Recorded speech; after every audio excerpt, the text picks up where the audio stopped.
আজকের কাহিনীর নাম রামের শোক ও জটায়ুর বীরত্ব। আজ আমরা রামায়ণের এমনই এক মর্মস্পর্শী অধ্যায়ে চলে এসেছি যা আমাদের চোখে জল এনে দেবে। তো গল্পটা শুরু হচ্ছে সেই অশুভ মুহূর্ত থেকে, যখন রাম আর লক্ষ্মণ ওই সোনার হরিণটার পেছনে ছুটে ক্লান্ত হয়ে পঞ্চবটির কুটিরে ফিরছেন। কিন্তু কুটিরের কাছে আসতেই কেমন যেন একটা খটকা লাগলো তাদের মনে। চারপাশের পরিবেশটা কেমন যেন বদলে গেছে হঠাৎ করে। চারিদিকে একটা কেমন যেন অস্বাভাবিক ভুতুরে নীরবতা, যে বনটা সবসময় পাখিদের কলরবে পশুদের ডাকে গমগম করত, সেটা আজ ভয়ে একেবারে চুপ। আর এই অদ্ভুত নিস্তব্ধতা, এটাই রামের বুকের ভেতরটা কাঁপিয়ে দিচ্ছিল। হৃৎস্পন্দন যেন লাফিয়ে লাফিয়ে বাড়ছে। আর কুটিরের ভেতরে ঢুকেই যা দেখলেন, তাতে যেন পায়ের তলার মাটিটাই সরে গেল। কুটিরটা একেবারে খালি, সীতা কোথাও নেই। রামের গলা দিয়ে শুধু একটা অস্ফুট আর্তনাদ বেরিয়ে এলো, সীতা! রাম প্রায় ছিটকে কুটিরের বাইরে বেরিয়ে এলেন। তার কাঁপা গলা দিয়ে তখন একটাই চিৎকার বেরোচ্ছে, সীতার নাম ধরে। সেই ডাকটা বনের মধ্যে প্রতিধ্বনি হয়ে শুধু ফিরে এলো, কিন্তু ওপার থেকে কোনো উত্তর এলো না। ব্যাস, এরপর শুরু হলো এক পাগলের মতো খোঁজ। রাম যেন দিশেহারা বনের এদিক থেকে ওদিক ছুটে বেড়াচ্ছেন। প্রত্যেকটা গাছ, প্রত্যেকটা ঝোপ, পথের প্রত্যেকটা বাঁক, সব জায়গায় খুঁজলেন, কিন্তু না, সীতার কোনো চিহ্নই নেই। তার আশাটা ধীরে ধীরে গভীর হতাশায় ডুবে যাচ্ছিল। আর এই মুহূর্তটা সত্যি বলতে গল্পের জন্য খুব গুরুত্বপূর্ণ। কেন? কারণ এই প্রথমবার আমরা সেই শান্ত, অবিচল, সংযত রামকে দেখলাম শোকে একেবারে ভেঙে পড়তে। রামের এই যে একটা মানবিক দুর্বল দিক, এটা কিন্তু এর আগে আমরা কখনো দেখিনি। যন্ত্রণায় ভরা গলায় রাম তখন শুধু বিলাপ করছেন, আর তার পাশে লক্ষ্মণ একেবারে চুপ করে দাঁড়িয়ে। তার বুকটা তখন অপরাধ বোধে ফেটে যাচ্ছে। তারা তো খুঁজেই চলেছেন বনের আরও গভীরে, আর ঠিক তখনই এমন এক ভয়াবহ অপ্রত্যাশিত দৃশ্য তাদের সামনে এলো, যা তারা কল্পনাও করেননি।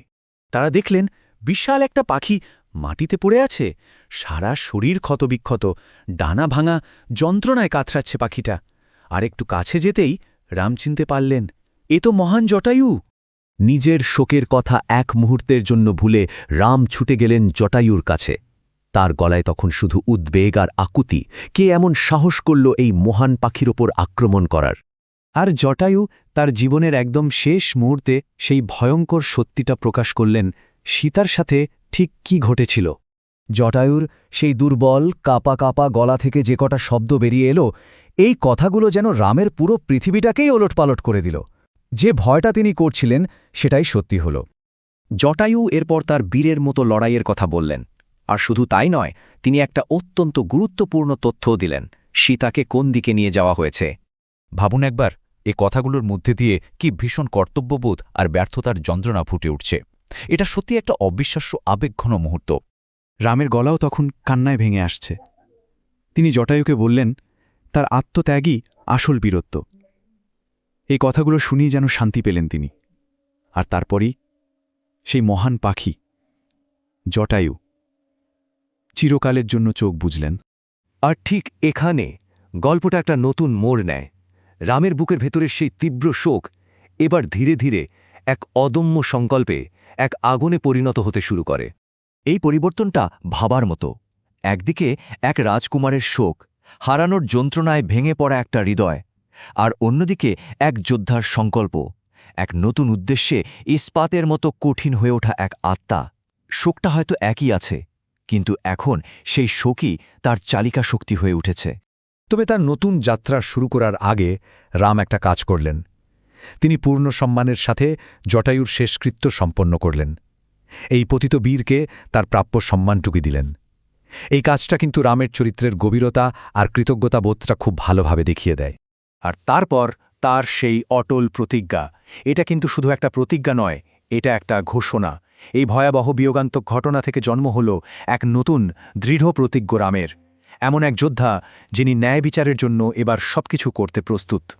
কিন্তু প্রশ্ন হল, সীতাকে খুঁজতে রাম এরপর কোথায় যাবেন, আর কেই বা তাকে এই কঠিন যাত্রায় পথ দেখাবে? এই প্রশ্নগুলোই আমাদের পরের পর্বের জন্য অপেক্ষা বাড়িয়ে দিচ্ছে, কারণ রামের আসল যাত্রা তো সবে শুরু হল। ধর্মকথা ৩৬৫তে প্রতিদিন শুনুন রামায়ণের এক নতুন অধ্যায়। মানব জীবনের ধর্ম, ন্যায়, ভালোবাসা ও ত্যাগের মহাকাব্য রামায়ণ এখন শুনুন এক নতুন ধারায়। ধর্মকথা ৩৬৫ আপনাদের নিয়ে যাবে এক অনন্য যাত্রায়, যেখানে প্রতিদিন একটি করে নতুন পর্বে উন্মোচিত হবে এই অমর কাহিনীর রহস্য ও মহিমা। চলুন একসাথে শুরু করি এই পবিত্র যাত্রা, রাম, সীতা, লক্ষ্মণ ও হনুমানের চিরন্তন কাহিনীর পথে।